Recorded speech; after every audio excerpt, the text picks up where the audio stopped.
I learned that song like 2 days before I performed it live. Oh my gosh, and I about puked every time I performed on the show. It was just...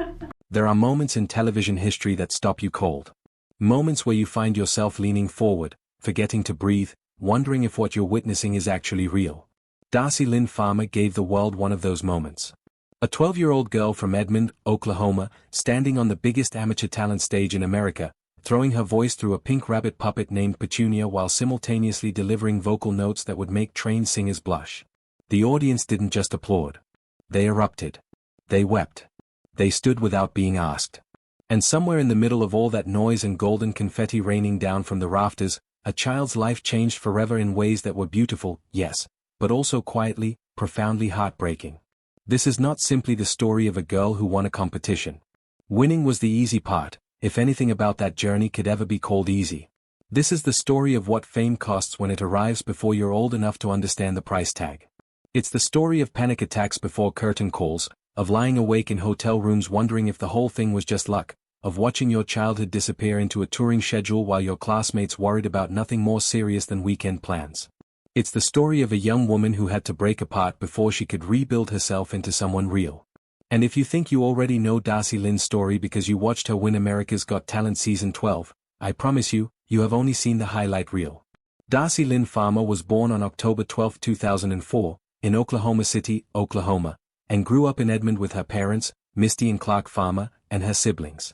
By every outward measure, she was a normal kid from a warm, supportive family. But inwardly, she was someone who felt things deeply and feared the world's gaze intensely. Those who knew her as a small child consistently described her the same way, painfully shy. Not the kind of shyness that melts away after a few minutes in a room. The bone-deep kind. The kind where even speaking in front of a small group can feel like standing on the edge of something terrifying. Her parents recognized early that their daughter had a sensitivity, a depth of feeling, that needed an outlet. They weren't pushing her toward fame. They were simply looking for ways to help her open up, to find confidence in a world that felt overwhelming to her. They enrolled her in the International Cinderella Scholarship Program, a pageant system that, whatever one thinks of such things, did serve a genuine purpose for Darci. It forced her to stand in front of people and not disappear.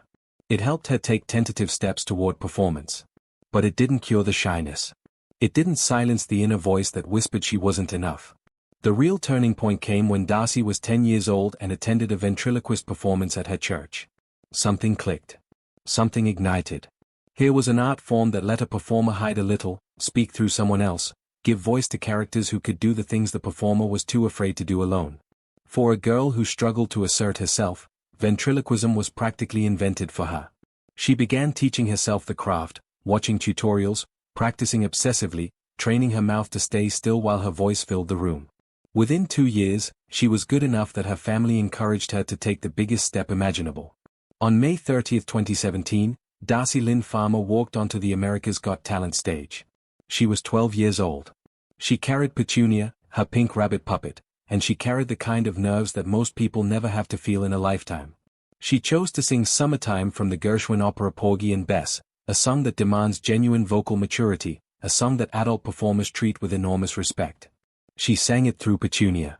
And she was extraordinary. The crowd's reaction was not polite appreciation. It was shock, then awe, then something close to collective joy. Judge Mel B rose from her seat and slammed the golden buzzer without hesitation, sending a cascade of gold confetti over a child who looked equal parts thrilled and completely overwhelmed.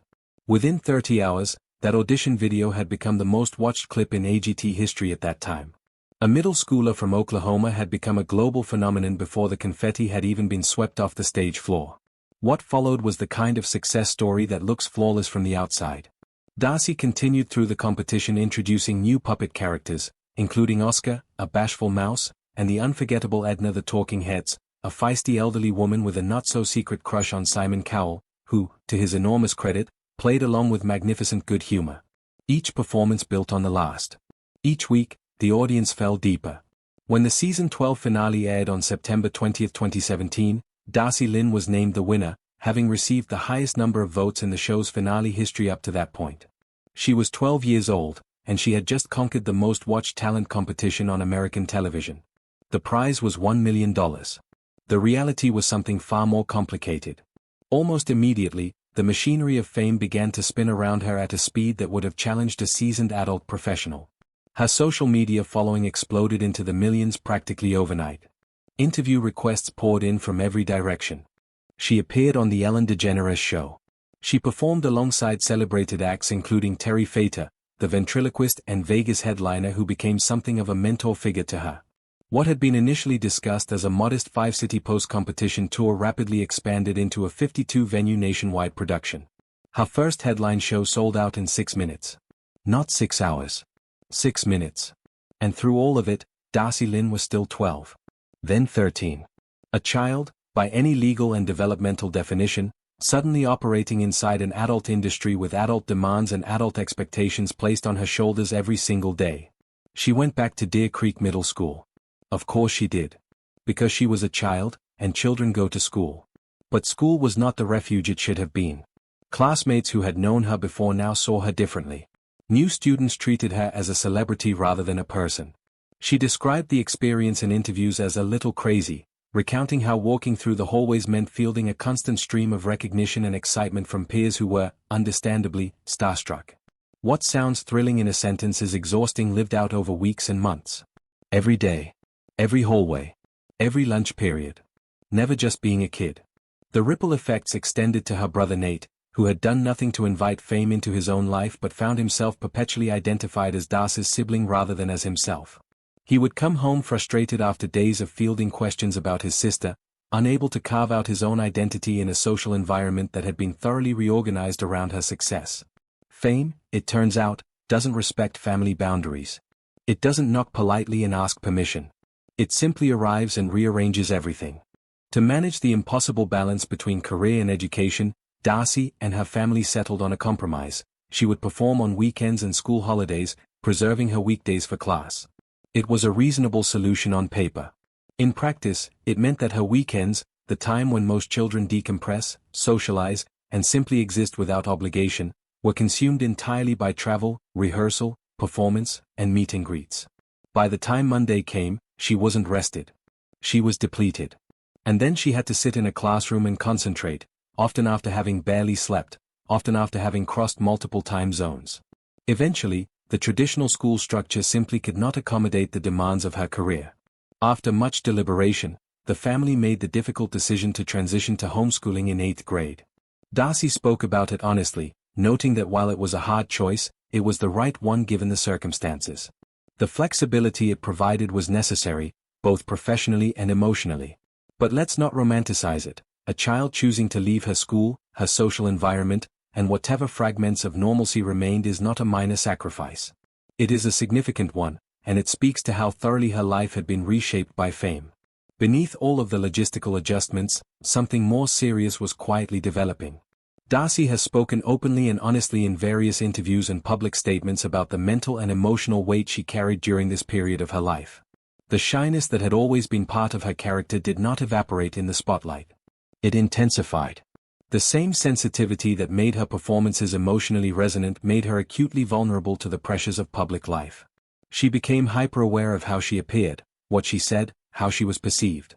The fear of making a mistake, of disappointing the millions of people who had invested their love in her, sat with her constantly.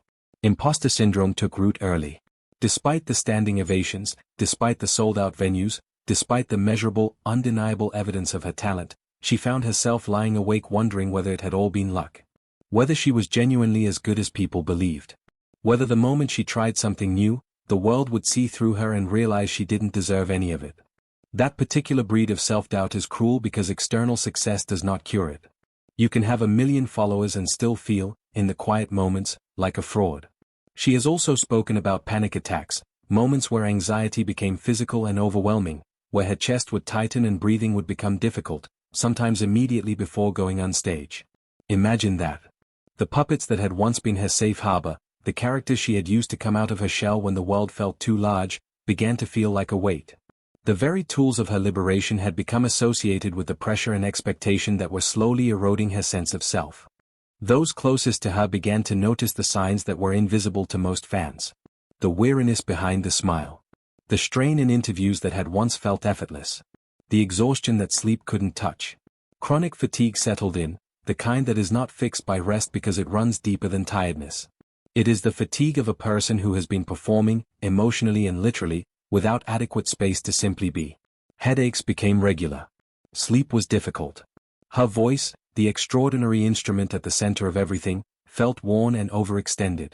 Her parents, who had sacrificed their own careers to support her full-time, stepped in with clarity and courage. They recognized that their daughter's well-being had to take absolute precedence over any commercial or professional consideration. They began declining interview requests. They reduced her social media activity deliberately. They created what amounted to a protective perimeter around her, not to hide her, but to give her room to breathe. They brought in therapists, counselors, and medical professionals to support her through what had become the most difficult chapter of her young life. Her mother has spoken about this period with the quiet authority of a parent who understood, without any ambiguity, what mattered most. It is worth pausing on that parental decision, because it was not an obvious one. There was money involved. There were contracts and commitments and a career trajectory that had enormous momentum. Walking back from all of that, even partially, required courage and a clarity of values that not every family in that position would have demonstrated. The farmer family chose their daughter over the industry. That matters enormously, and it almost certainly made the difference. The healing that followed was gradual, private, and real. Darci stepped back from the most intense pressures of public life, and in that quieter space, something unexpected began to happen. She started to discover who she was beyond the puppet and the competition. The COVID-19 pandemic, which forced a global pause on touring and live performance, created an extended period of stillness that was, for Darci, genuinely disorienting at first. She has described returning home after years of near-constant movement and not knowing what to do with herself, not knowing how to simply exist without a schedule pulling her in every direction. But she leaned into the stillness. She picked up a guitar. She began writing music, not for any audience or label or professional purpose, but for herself. She taught herself songwriting the same way she had taught herself ventriloquism, through curiosity, practice, and a willingness to be imperfect in private before becoming polished in public. That quiet creative exploration during the pandemic years was one of the most significant things that happened in Darci Lynne's development as an artist and as a person. It led directly to her debut single, Push Our Luck, released on February 5, 2024, developed in collaboration with Oklahoma musicians Maggie McClure and Shane Henry. The song is warm and honest, drawing on the nervous excitement of early romance, and it sounds exactly like what it is, a young woman finding her own voice and discovering she has something genuine to say. The music video she produced for the single went on to win Best Music Video 2024 from the Los Angeles Film Awards, a recognition that acknowledged not just her performance but her vision as a creator. She also stepped into acting.